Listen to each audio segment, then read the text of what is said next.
I couldn't sleep that night. Not because of the ocean waves crashing just outside the balcony. Not because of the overthinking that came with seeing Jacob and Madison holding hands like they hadn't shattered me. Not even because of the 3 glasses of wine that left my head spinning. It was the text. You should know who you're really sleeping next to. He's not who he says he is. I kept staring at my phone screen. Fingers cold, heart pounding. I checked the number again. No contact name. Just a blank ID. And one single message that made everything twist inside me. Who sent it? Wick. Why now? And what the hell did they mean? I turned my head slowly to look at Luca. He was asleep, shirtless, one arm flung across the blanket like he had no worries in the world. There was a tiny scar on his shoulder, a faded tattoo on his ribs. Nothing suspicious, nothing overtly alarming. But suddenly I was searching for clues, for signs, for anything to make sense of that message. I got out of bed quietly and stepped onto the balcony. The breeze hit me instantly, salty and warm. I dialed Rachel. "Hey," she answered groggily. "Did someone die?" "H." I got a weird text. I whispered. "About Luca. It says he's not who he says he is." Like, catfish weird or serial killer weird? I don't know. She sat up, her voice sharpening. "Okay, breathe. You met him on Marco's app. That's curated. It's invite only. I mean, it doesn't guarantee sainthood, but it's not like you found him on Craigslist. Still, what if someone knows something I don't? Maybe Jacob sent it, trying to freak you out. Or Madison. You said she looked like she saw a ghost. That was true, but something told me this was different. The next morning, I acted normal. Or at least, I tried. Luca made us coffee in the hotel suite, humming a tune I didn't recognize. He handed me a cup like we'd been married for years. "You good?" he asked, eyes searching mine. I forced a smile. "Yeah, just didn't sleep much. Too much wine or too many thoughts." "Bit of both."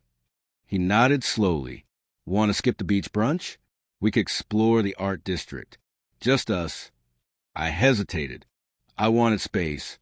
But part of me also wanted to watch him, to see if he slipped up, to catch the lie, if there was one. "Sure," I said. Wynwood Walls was beautiful chaos. Murals splashed across warehouses. Street musicians playing old jazz tunes. Luca held my hand as we wandered past art that screamed with color and rebellion. At a small cafe, we sat beneath a giant painted flamingo and shared mango iced teas. "So," I said casually, "tell me something about yourself you haven't told me yet." He grinned. "Like what?" "Something personal. Real." He stirred his drink, then leaned in. "Okay, when I was 16, my dad walked out. Just left one morning and never came back. No note, no explanation. It messed me up for a long time. Made me guarded. Made me hate promises. But I learned how to survive. How to reinvent." I blinked. That was not the answer I expected. "And now?" I asked. Now, I try not to disappear. I try to mean what I say. It sounded raw, honest, but still, that text lingered. That evening was a rehearsal dinner. Jacob pulled me aside after dessert, away from the crowd. "Natalie," he began, looking nervous. "Why are you really here?" I raised an eyebrow. "I was invited.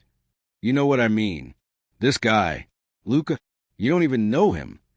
And you knew Madison when you started sneaking around with her?" He winced. "I didn't plan that. It just happened." "Right." He glanced over at Luca, who was talking to the groom's brother. "Look, I'm just saying, be careful. People aren't always what they seem." I crossed my arms. "Did you send me a text last night?" His eyebrows shot up. "What text?" "One that said, 'I don't know who I'm really sleeping next to.'" "No, but maybe you should ask him that."